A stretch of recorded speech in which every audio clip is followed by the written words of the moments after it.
When I talk about Christianity, it's not to insult, troll, demean, or scoff at anyone's religion. I do it to inform the logical Christians who never really dove into the book's context that they've been deceived by pagan beliefs and false fulfillment citation. A fulfillment citation is when the New Testament authors create a narrative or an idea to a story by taking an older passage completely out of its context, and then refer to that passage in hopes that you won't read the context. Let me break down exactly what I'm explaining.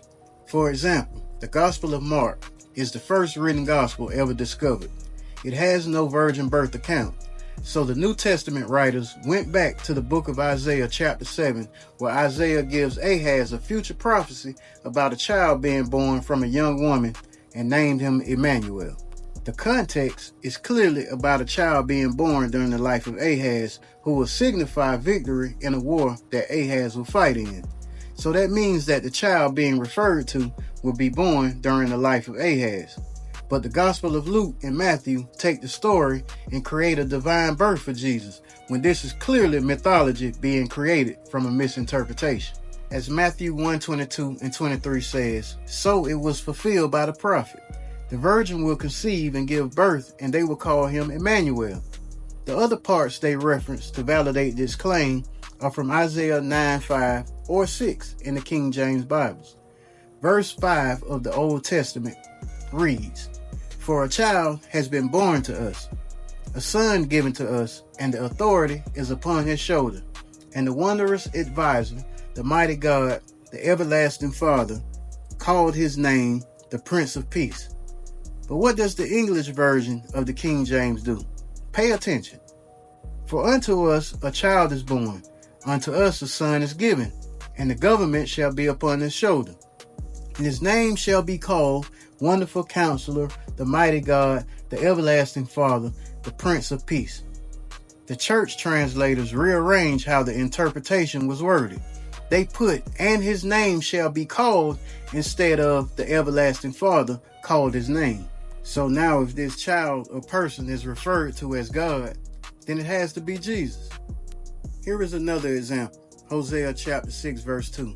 "He will revive us from the 2 days. On the third day, he will set us up, and we will live before him."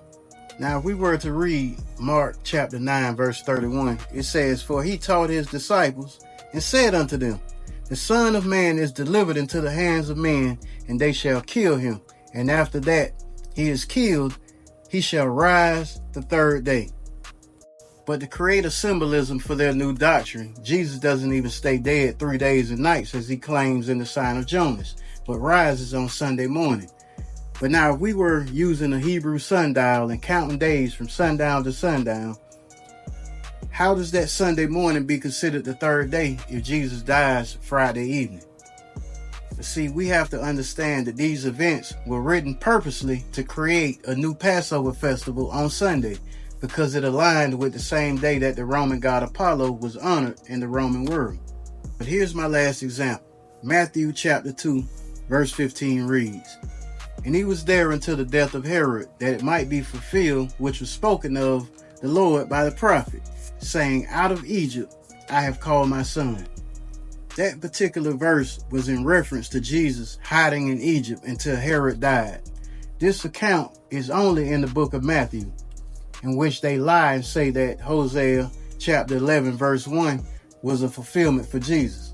Hosea 11:1 is talking about the Israelites being called out of Egypt from the grasp of Ramses.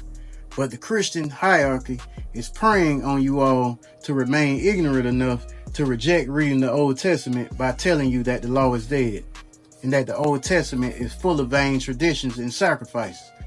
But if you all would just go back and read the context and see how Christianity misuses them, I honestly don't see how you could remain a Christian.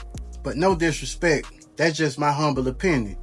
You can't say God doesn't deal in human sacrifices, but then when Jesus is believed to be a human sacrifice, you ignore that it's idolatry and God would be breaking his own moral laws. Cello the Great.